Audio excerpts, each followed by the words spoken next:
Reka tuje kuraba inama mu rugamba nabo turabe ivyo barimo bega ko ngiye kubaraba bariko barafungura uko biri kose reka nje gusangira nabo nza kuhamenyera byinshi peut-être ndahamenyera n'umukinyi afungura cyane gusumba abandi. Kaze mu kiganiro BTV Sport nkuko mubibona kuno munsi twavuye muri studio twagiye kugendera umwe mu banonotsi bateye iteka igihugu batahukana imidari ikomeye hirya no hino uyu nawe singungira muramuzi. Igikuru nuko uca bugufi ukegera Imana nayo ikakugira mushasha mbere ikanagukoresha n'ibikomeye.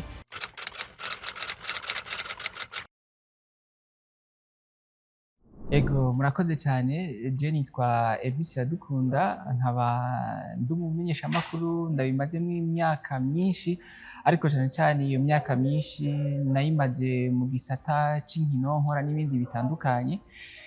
Navukiye mu Rumonge niho nakuriye niga amashuri mato mato mpeza ndabandanyiriza i Bujumbura muri kaminuza.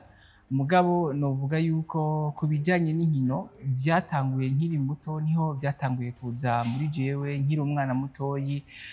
Niho nakunda cyane ibijanye no kumviriza amakuru y'inkino.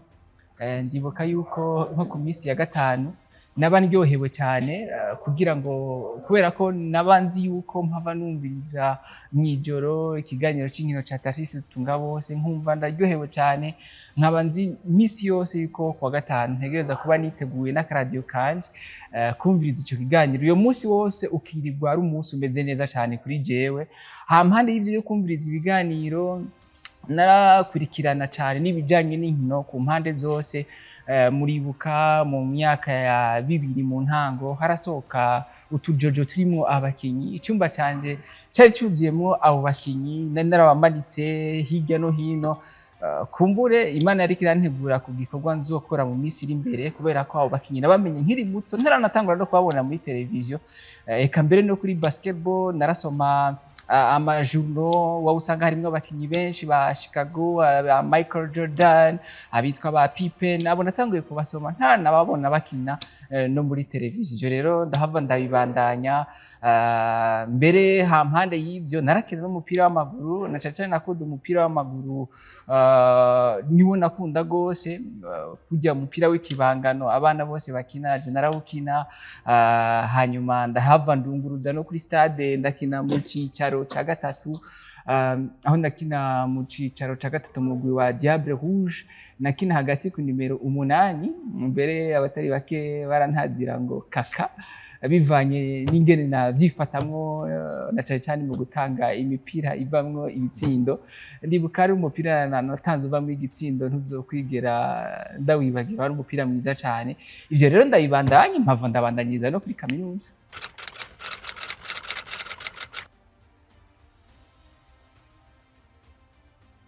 Ingene rero ninjiye mu mwuga wo kumenyesha amakuru hari mu mwaka w'ibihumbi 2010. Ico gihe mugabo iyo nyota yo kuja mu kumenyesha amakuru byabiri muri jewe cyane. Ndibuka ngeze i Bujumbura mu mwaka wa 2008-2009 niho natangura kwiyumvira mbega nzobigenze gute. Ubwa mbere ndagenda ndabisaba Imana muri foyer de charité, sinzi ko muhazi mwese. Muri chapelle yaho ndagenda kora urumva ko nari nakuze nk'inurukiro rw'umupira w'amaguru, ariko kandi nari nakuze kandi ngomba kuzomumenyesha amakuru, ariko kandi umumenyesha amakuru atari we ari we wese umumenyesha amakuru w'inkino. Ndagenda muri chapelle yo muri foyer de charité ndandika gakete ndakandikira Yezu, ndamubwira ati Yezu ndagusavye umfashe ibintu bibiri, ntabaye umukinyi w'umupira w'amaguru mbe umumenyesha amakuru w'inkino. Umva nasavye ibintu bibiri, nukuri ntiyatebeje. Muri ivyo bibiri aca ntorera kimwe camba umumenyesha amakuru w'inkino. Ayo mubikira umwe niwe yigeze kubivuga kera, abivuga neza ngo le Seigneur me fait désirer ce qu'il veut me donner. Urumva ici Imana yagomba kumpa yampaye kuciyumvira no gukunda kuva nkiri muto, hanyuma ndahava ndabishikako. Ivyo rero ndabitangura kuri Salama.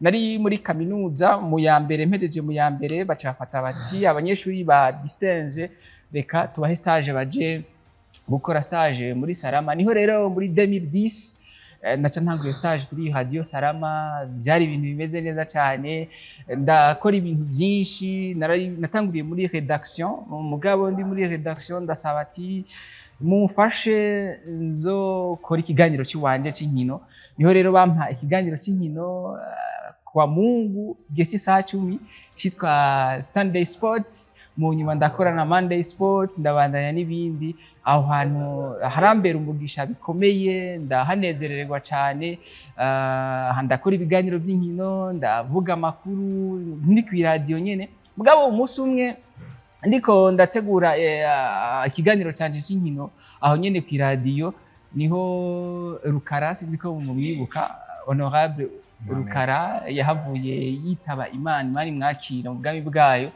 Niho yabaza umuyobozi ati uyu mwana ni wahehe, ko twari turi kibato cyane, twari tukiri bato gose. Araza ati uyu mwana ni wahehe, ati no wangaha akora ibi nibi nibi. Asambaza ikibazo ati no mbewe muhira wewe urafise ikoti costume. Sinatevye kuvuga yuko ndayifisa, atavuga ati rero no musi niwe uza gupresenta amakuru kuri televiziyo y'ikirundi. Mba ndagiye no kuri televiziyo aho nyene ndahatangurira, naho nyene ndahakorera ibiganiro byinshi, ndapresenta ibiganiro byinshi, amakuru menshi, ndi kumwe n'abagenzi banje bitwa ba Raphael Nyandwi, bitwa ba Canesius, ba Yvette, ba Lise n'abandi. Turakora by'ukuri ibiganiro byiza. Hampande gukora rero amakuru kuri televiziyo no kuri radio, nahavuye ntandukira n'ibindi biganiro. Hampande y'ibiganiro by'inkino nko kuri radio, ndibuka narashobora nko ku munsi wa gatandatu gukora nk'ibiganiro bigera nko kuri 5-6, ibikorwa bigera kuri 5-6 par jour.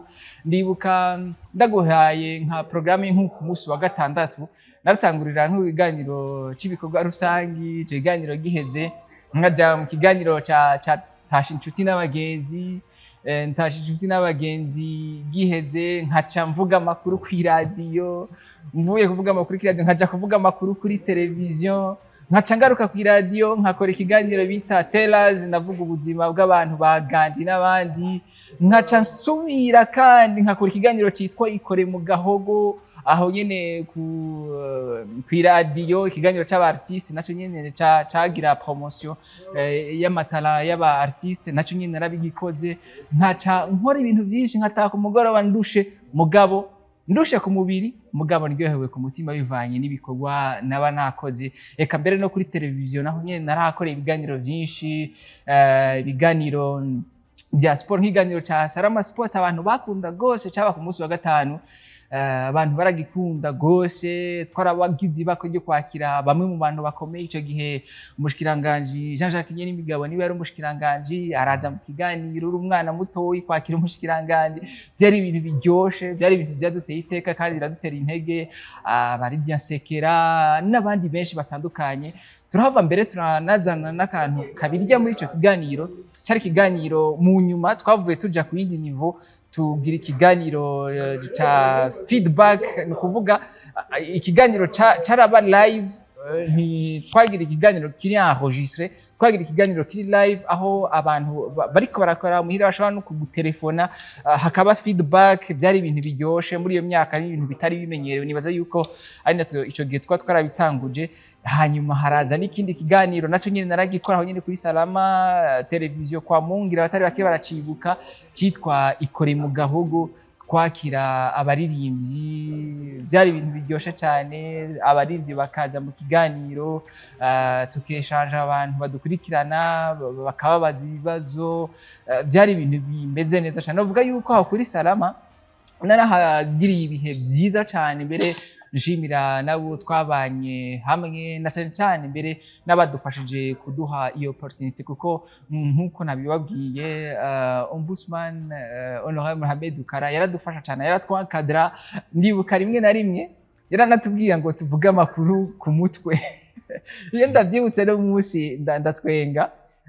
Waba wateguye amakuru ya mugaka akavuga ati sinkeneye ugiye kuri plateau guhavuza gusoma ivyo wanditse, genda ubizi ku mutwe twarabivuga neza imbere yuko muhinjira muri studio ya mugenzi wanje Rafa akaja imbere nkamufata nka kamera nkavuga ibyo ndaba nafashe hageze rero ko ja kuri plateau byaba byoroshe wasanga ari ibintu bimeze neza tukari equipe y'abajene bameze neza dukora ibintu bimeze neza muri technique twadufise abantu b'abahinga bakomeye bitwa ba Aime ba Gera ba Malike ba Boris byari ibintu bimeze neza cyane aho rero kuri Salama ndahagirira ibihe byiza ndahamara imyaka 5 nari nsanzwe ndongoye n'igisata c'ikirundi.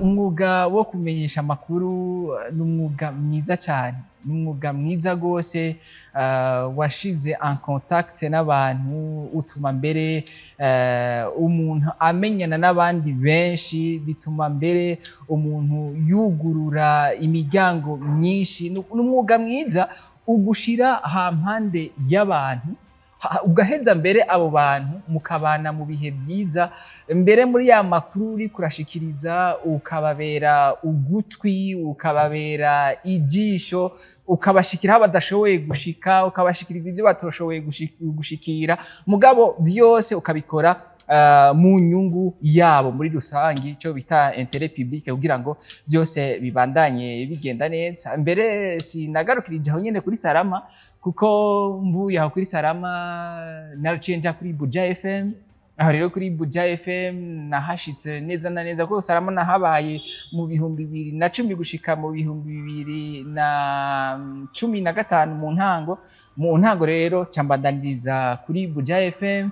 Aho kuri Buja FM ibihe byiza cyane naho nyene kuko ndi mu batanguje kijya kiganiro B-Sports ndi kumwe na mugenzi wanje Arsene Bucuti turatangura byari ibihe bitoroshe ngira muravyumva mu 2015 ariko muri ibyo bihe bitoroshe novuga yuko byari ibihe twakoze ibikorwa bitari bike biganiro kuva ku wa mbere kugira ku wa gatanu. B-Sports cyari kiganiro abantu bakunda cyane nivyo mu gihugu ntivyari bimeze neza cyane mugabo nibaze yuko cyari kiganiro coba cararemesheje abarundi mu bihe bitameze neza ko twarayibona ama feedback twaronka byari ibintu bimeze neza twadufise equipe nziza y'abantu babikora kandi babikunda ba Arsene Bucuti Alain Gisa Steve Landry Rukundo n'abandi benshi Bukuru Daniel yari equipe imeze neza cyane kandi yavuye ikora ibikorwa bitandukanye. Aho nyene kuri Buja FM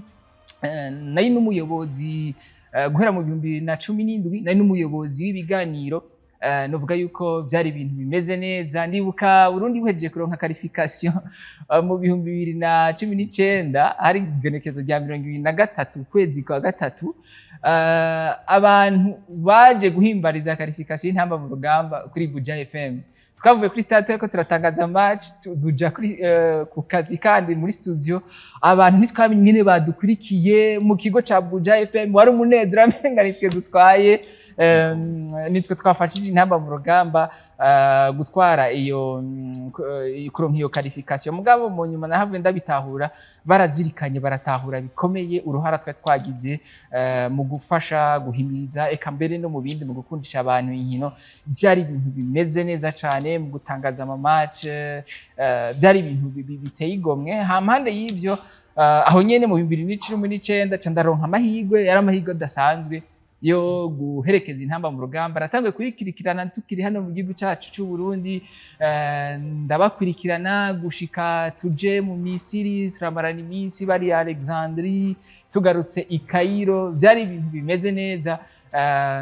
Karakaryo keza kuba hagufi y'abakinyi intamba mu rugamba karakaryo gihe nibaza batari bake bari ku video twagiye turakora twadufise hashtag ya Natika kan 2019 cyo gihe twako turakora na Natika ndabakengurukira cyane kubona bari baranyizeye ibintu bikagenda neza cyane bitwa ba François Bashadri n'abandi byari ibintu bimeze neza nubwo umusaruro ku ntamba mu rugamba utari umeze neza kuko twavuye mu Misiri 0 point byari ibintu bimeze nabi n'igitsindo ntitwigeze dusoma ku nturire intamba mu rugamba tuhava dutahuka ibintu bimeze uko ndagaruka ndakora amezi make kuri Buja FM hanyuma cantebwa iteka ryo kuja kuyobora iteleviziyo BTV ikorera kuri Star Time, mu nyuma yahavuye ija no kuri Canal, naho nyene byari ibihe byiza cane, nabo twakorana twabaye ibihe byiza, turatangura ibiganiro live kuri televiziyo bitariho ico gihe, n'ibindi biganiro byinshi bihava birakwirikira, byari ibintu bimeze neza. Ndahava ndunguruza ndaja kuba umuyobozi w'ibiganiro kuri Mashariki, ndaba umuyobozi w'ibiganiro kuri Kazoza FM. Mu nyuma rero ndafata akaruhuko gatoyi, ubu niko karuhuko rero ndimwo muri kino gihe. Navuga yuko imyaka 15 kwivuga yose muri uyu mwanya muto haba bidufata umwanya muremure, kuko mu myaka 15 hakoretse ibintu byinshi. Hampande y'ivyo naramaze imyaka igera nko kuri 8 ndi umunyabigega mwishirahamwe ry'abamesha makuru b'inkino mu Burundi. Ngira muri make novuga nivyo byaho nagiye ndaca, sino parcours yo ni ndende.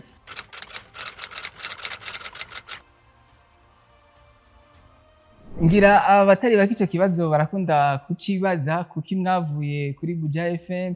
Urumva jewe nari ndonsa amabanga mashasha, rimwe na rimwe birakenerwa yuko umuntu ahindura akaja ahandi, ukava muri kimwe ukaja kwiga ibindi. Ahanini no sigura ico kuri jewe no ku bandi peut-être bafise imvo zabo.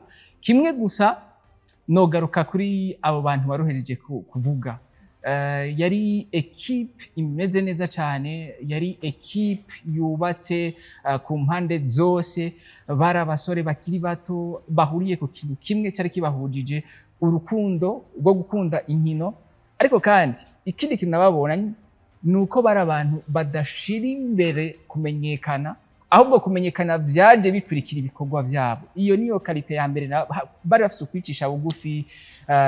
Uravye Alain, Karaba, Landry, Arsene Bucuti, Bisa Steve n'abandi, byari ibintu bimeze neza. Hanyuma rero hakacabaho ikintu kijanye no kuzuzanya. Umwe yari afise amakalite aya, uwundi akaba afise amakalite aya. Ayo makalite yose tuyahurije hamwe twaca tuvyara ikintu gikomeye. Je ndibuka kenshi nije nakunda ko banyoboye ikiganiro, wabuzi yuko uyu ashoboye iki, uyu ashoboye iki, uyu ashoboye iki, ukasanga ni ibintu bimeze neza cyane. Nka Arsene Bucuti yari umuntu yibuka gose, nka sport mu Burundi yayibuka cyane gose, afise mémoire d'éléphant yibuka cyane gose. Ukabuzi yuko nka Gisa Steve ari très fort mu documentaire, mu analyse. Ale Muhigwe n'uwo nyene aribuka cyane, mu analyse ari très fort. Ukabuzi yuko Landry Rukundo, Bukuru Daniel mu match bari très fort, Kevin Gakiza. Ukabuzi yuko hageze sport za basketball, Formula 1, tennis, turamwikora. Urumva yari equipe yubatse, abantu bose dusenyeye ku mugozi umwe, tugahuriza za nguvu hamwe, ibintu bikagenda neza. Ngira niho havuye n'urya musaruro wahavuye kwirikira.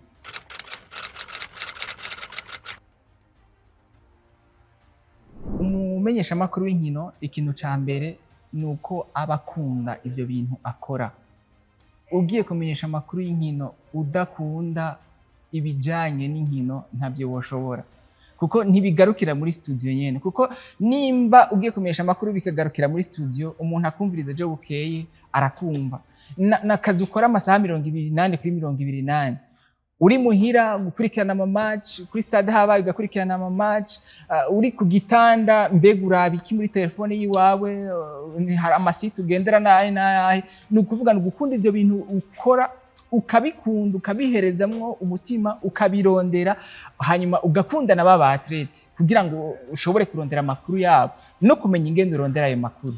Hampanda ajya makuru soma, mbega baba acteur musanzwe muri kumwe guhaye makuru mufita n'imigenderanire yahe, baba kinyi bakina, baba president barongo ya ama federation atandukanye. Nayo mpamvu wabona bamwe biborohera, ugasanga abayinvite umuntu arabaronka facilement bivanye na ya migenderanire ugira hagati yabo. Hanyuma ukaba uri umuntu avuga ukuri, ukirinda kubesha, kuko ibyo by'ubu biranoroshe. Urabesha rimwe kabiri abantu baba bakubonye.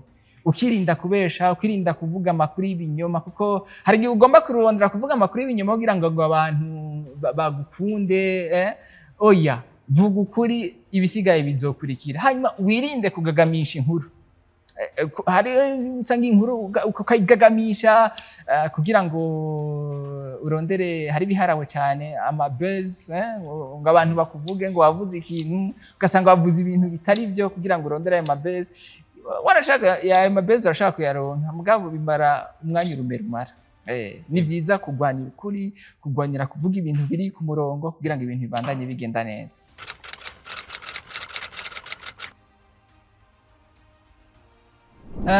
Ndibuka nari nabiciye ko gatoyi, ndibuka nko kwakira umushikiranganje w'inkino mu bihumbi 2012, Jean Jacques Nyenimigabo muri studio, kumwakira muri studio nari nkiri muto, kandi cyari ikiganiro cyagenze neza cyane, ndamubaza ibibazo arabyishura neza, gushika naho inyuma y'ikiganiro ambwira ati je ndakeneye vraiment iyo CD y'icyo kiganiro. Ndibuka iyo CD narayimushiriye kandi yabaze yuko yararyohewe. Burya yukoranye umuntu n'ikiganiro gusaba CD byaba ari ibintu biryoshe cyane. Hanyuma hariho n'ibindi bihe byiza cyane, nko muri Egypte nararonse akaryo kubonana n'abakinyi bamwe twaratubona mu mateleviziyo. Ndibuka nko muri Alexandrie, intamba mu rugamba bari basangiye hotel imwe na Guinée ya Naby Keita. Ico gihe yari Naby Keita akomeye yo muri Liverpool, tugakora nabitwa ba Kaba Diawara, umusesanguzi akomeye kuri Canal, tukagira na ma interview. Ibyo ni bihe ntibagiranwa. Mugabo hari n'ibindi bihe ubura n'abantu bakabwira ati burya wewe gihe bari kuri micro warantabaye. Ndibuka hari nk'intahe nibuka, twebwe kenshi na kenshi mu gutangura ikiganiro cya B-Sport ntitwashoka tucinjiramo directement, twarabanza tukagira introduction, tukavuga amajambo yo kuremesha abantu, ukavuga amajambo yo guconnecta n'abantu n'ubuzima barimwo, kuko hajya ni vyiza yuko imbere yuko winjira mu kiganiro ntushobora kubabwira abantu banza wisanishe nabo, kuko ntubuzi ibihe barimwo. hari ababa bagwaye, bari ku musego ariko barakumviriza. Ni vyiza ko bumva ko ari umuntu ariko arakompatisha, ariko arumva ibihe bari kumwe nabyo. Hari abantu baba bihebuye babuze abantu. Ndibuka rero muri ivyo bihe, muri ayo majambo umuntu yavuga atanguye ikiganiro, narigeze kuronka intahe y'umusore umwe, ntorinda kuvuga izina, arambwira ati bivanye n'aryo majambo mwariko muravuga, jewe narise umugambi wo kwiyahura, uyo mugambi wo kwiyahura ca ndawureka. Umva nk'ico ni ikintu ntibagiranwa ushobora kwibuka. Hariyo n'andi mamoma menshi umuntu yagiye aracamwo, kuko imyaka 15 umuntu aba yarahuye na byinshi byiza. Ibyo biganiro byose byayikoreye mu gahogo kuri televiziyo, hariyo amasouvenir menshi cyane. Hari abaririmbyi benshi babitanguriyemo nk'aba ba B-Face bya mbere baje kuri televiziyo, batanguriye muri ico kiganiro ikoreye mu gahogo, ba Spokesman n'abandi benshi. No mu nkino kwari nk'uko nyene, yari ama opportunité wasanga umuntu yegera aronka ameze neza cyane rwose.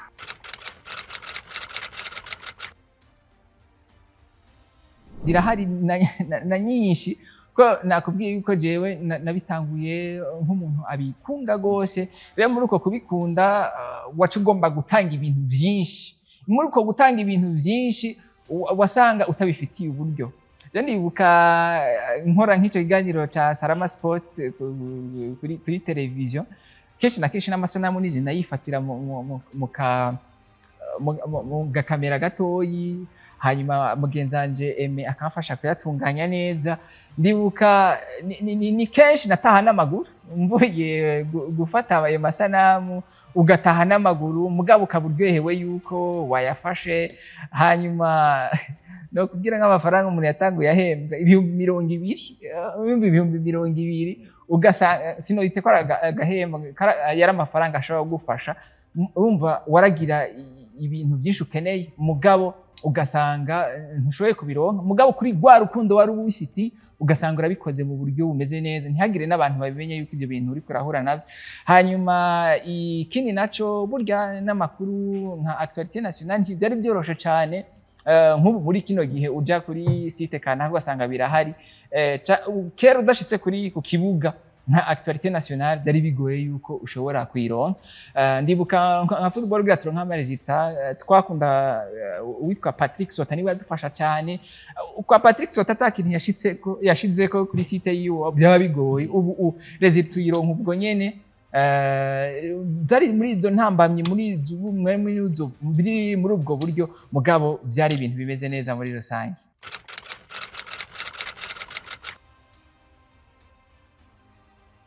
Intambamyi nibaza yuko n'ubu ico c'uburyo kiracahari uburyo ibikoresho nibaza yuko navyo nyene birakenewe nkamwe muri ku mateleviziyo ngira mvuze ibikoresho muca mubitahura cane.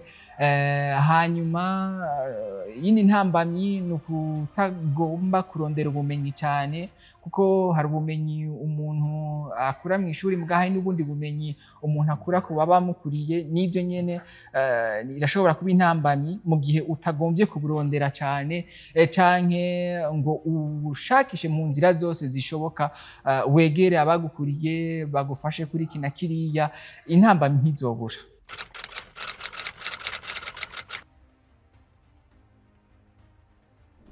Impanuro noha uyu muntu agomba kuza kumenyesha amakuru na cane cane yaba mu vy'inkino n'ahandi nuko iyo bishiramwo urukundo rudasanzwe akaza kubikora atari kuvuga ngo abironderamwo amaronko ariko abikore kubw'urukundo bwa mbere, ivyo bindi bigahava bigakwirikira. Hanyuma ica kabiri nubwo wowe ufise ayo makarite yo kuvuga ibintu bikora neza ni vyiza ko wiga ibijanye n'uyo mwuga ukamenya amategeko akugenga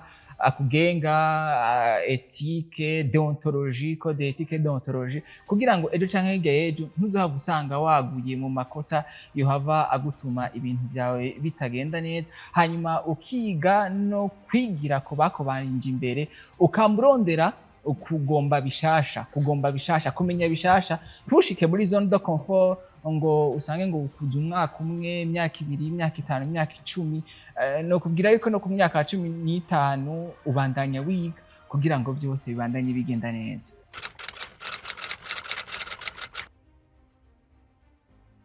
N'umwuga ubandanya utera imbere kuko urabona kera uko byari bimeze nuko bimeze kuri uno munsi siko bikimeze umva turiko turajana n'ama réseaux sociaux.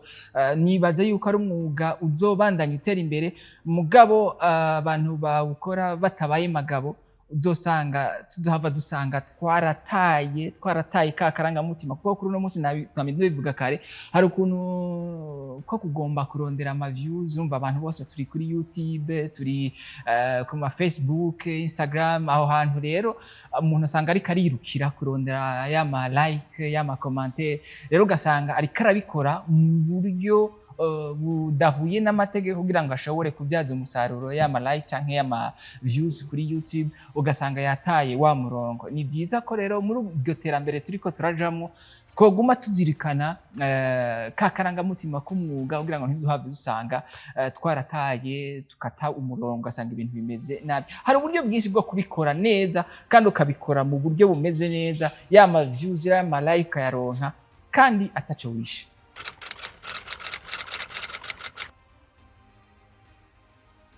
Ivyo rero ni ingirakamaro cane kuko nta wama akora ibintu vyera ngo de. Ni vyiza ko ugira ukugutwi ukumviriza mbega barya abantu bankwirikirana ivyo ndabaha barabishima mbega n'icahe nokosora ico bifuza n'icahe kugira ngo mbandanye ndabaha ibintu bimeze neza. Ni vyiza kumviriza ico abagukurikirana bakuvuga ko na cane cane ivyo biza kugutuma niyo uriko uragira ico twakwita introspection observation de soi-même umenya aho ukosora naho wongereza inguvu gusumba. Ni vyiza cane ivyo rero ntihagire umuntu anabifatana minenegwe kumviriza izo commentaire hanyuma ukaronka akaryo keza ko kuzisangura nziza ukazikuramwo izo ubona barengeje urugero nazo nyene ukazikuramwo. Mbere hari igihe bashobora no gusaba n'ibidashoboka navyo nyene ntiwocujana nago ngo ugombe kubanezereza ukora ivyo ubona bibereye mu mwanya ubereye.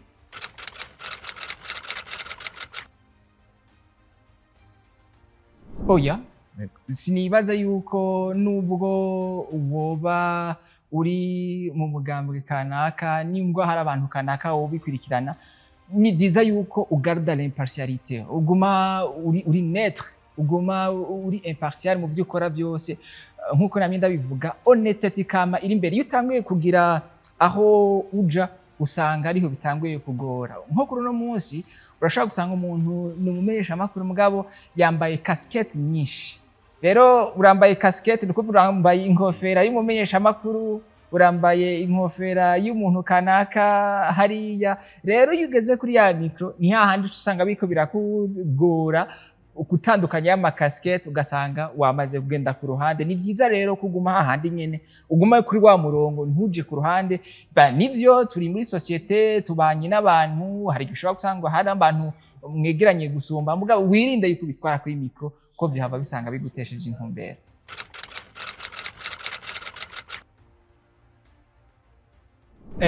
Tarcisse Tungabose by'ukuri waramwumvirije, hari ibintu byinshi bategeza kumwigako. Ubwa mbere yari umuntu afise ijwi ryiza, ubwa kabiri akaba azi kurondera amakuru yiwe ameze neza, ari ku murongo, inkuru ariko arayikubwira nubwo uyundi mumenyesha amakuru wo wayimwumvikanye wari wamaze kuyumva, mugabo ari ariko arayivuga barumva. Kandi yarafise icyo twokwita la rhétorique, l'art de bien parler. Yarazi kuvuga neza, akaryosha iyo nkuru, akabivuga mu buryo bumeze neza.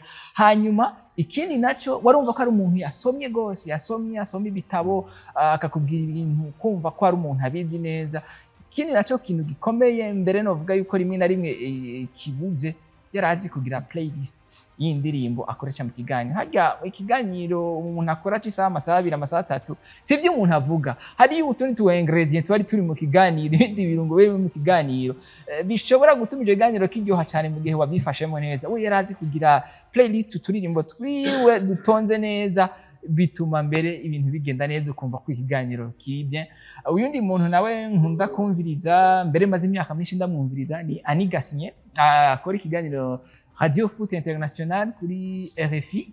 Agikora neza, agitunganya neza mu isaha, urumva yashoboye gukora ku matematike nkangahe, kandi ugaheza ikiganiro inyota yaheze. No kuvuga yuko ni ikiganiro kiba caronse une préparation sérieuse, ukumva yuko giteguye mu buryo bumeze neza. Muri make nawe no kubwira.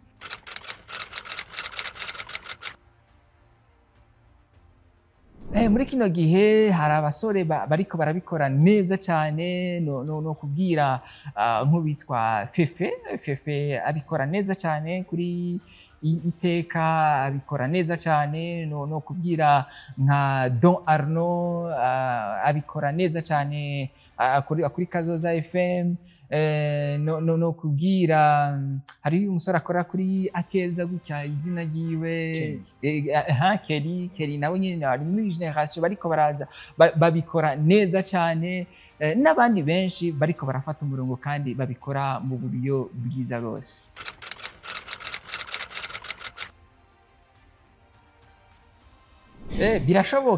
Birashoboka mugabo hari ibintu byinshi bitegerezwa gukorwa, kuko uri kuraravye burya baravuga ngo inka ikamico yariye. Inka ikamico yariye, abari n'inkwi nibo barya ibihiye. Hari ibintu rero bitegerezwa gukora, hari ukuntu dutegerezwa kubaka pepiniere y'intamba mu rugamba. Kuri uno munsi nimba uri kurabona resultat za Espagne muri no myaka inyuma, Espagne yatwaye ibikombe nka byose, ngira warabibonye. Yatwaye Coupe d'Europe, baratwara muri Jeux Olympiques, arabikora ikombe nka bijya ntivyizanye. Barafashe umwanya wa preparation, barategura abakinyi. Ngira wibuka Espagne 2010 itwaye mondial bari kumwe na Iniesta na Xavi. Ijya generation yaragiye irahera, baca baravuga bati reka dutegure rero indi generation. Barafata umwanya, barategura abasore bakiri bato ba Gavi, ba Pedri. No munsi urabona ko ari gishirira. Rero natwebwe dufata umwanya, direction technique muri FFB utegerezwa kubifisa akazi gakomeye gose, kuko pepiniere y'uno munsi intamba mu rugamba urabona yuko ari ikintu kibuze. Ndaguhe n'akandi karore ndeke gufatira kuri Espagne. Mu Burundi twarigeze kugira umugwi w'abakiri bato mu 2017 banatwaye na Sekafa. Ico gihe harimwo aba ba Kadogo, ba Piero, ba Ngama, abo bakinyi kubera ko bari bateguwe neza. Genda urabe imyaka Piero yamaze akina. Uribuka ko no muri 2019 yari kumwe n'intamba mu rugamba. Genda urabe imyaka Kadogo n'ubu aracakina. genda urabe imyaka abakinyi bagiye barafasha intamba mu rugamba kuko bararonse akaryo ko kubaka uyu mugwi barawubaka kuri uno munsi nivyo baragenda bakazana ba binational kandi twarabonye interaniro yabo mu 2019 mugabo haracari hagahaze ku bakinyi baza mbega baza baba barushije iki ababa bariko barakina hani iwacu si bibi kuzana abakinyi mugabo uyuzanye ari ku rugero rwaye hanyuma ikindi naco cadutwaye muri CAN ya 2019 hariyo na motivation ikomeye uribuka ahabanza ntamba day niki abakinyi bari très motivé burya uruvugo rwa mbere umukinyi yumva ni motivation rero ivyo byose bikozwe iyo pepiniere ikazwa direction technique gakora akazi by'ukuri gakaboneka ntiturabe gusa no munsi hari ukuntu amaso yacu ari kuri ntamba nkuru mugabo mbega under 20 bimeze gute under 17 bimeze gute nko kuri no munsi no kubaza wombwira abakinyi bangahe muri under 17 wombwira abakinyi bangahe muri under 20 rero mu gihe abo batarategurwa neza biragoye ko dushoka tubona ibintu bimeze neza hejuru football si ibintu umuntu ashoka yamura ushaka urabe ibihugu bikomeye byose i Buraya barafashe umwanya wo gutegura kugira ngo bategure ekipe imeze neza.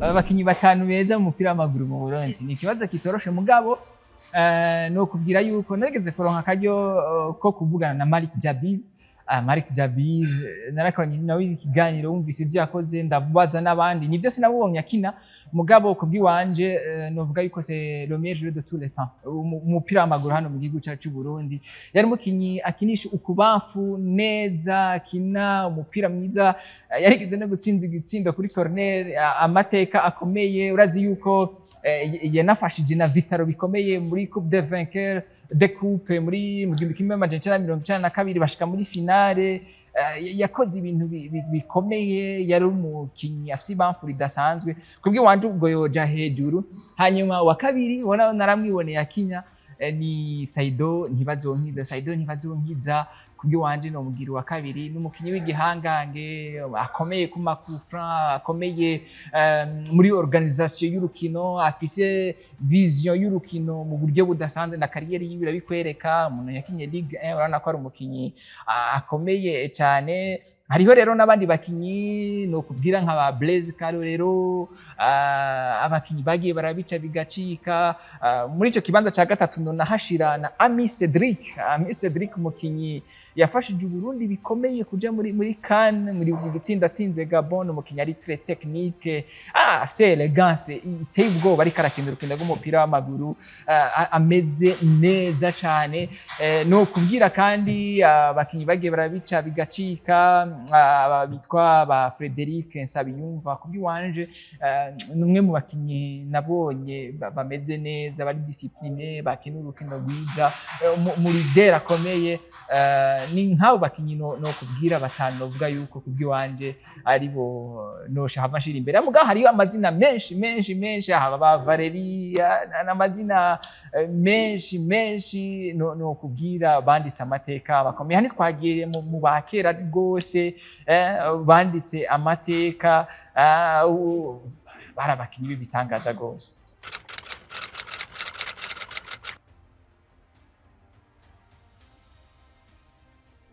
Nivyo tumaze imyaka tudashobora kubikora mugabo nta kidashoboka kuko uravye inguvu bamaze imisi bakoresha Egrenal bamaze nk'ukwezi muri Afrique du Sud bana batanguye championnat bameze neza Flambeau du Centre afise n'umumenyereza mwiza Dodi reka tuvyizere ko manche ya mbere bashobora kuyirengana tukizera ko bazobandanya bavyifatamo neza mugabo byose bigaruka hahandi nyene nubwo bitokunda uno mwaka birasaba gushiramo inguvu tugumane abakinyi bakomeye kuko sinzi ko ari ikintu mubona muri kino gihani wacu umukinyi agira aravyugije aranditse amateka yindi migwi bayamubonye twamba turiko turubaka umwaka ku mwaka nizera yuko iyo byose niyo byakorwa nubwo bitokunda uno mwaka undi mwaka bizokunda kandi bikagenda neza.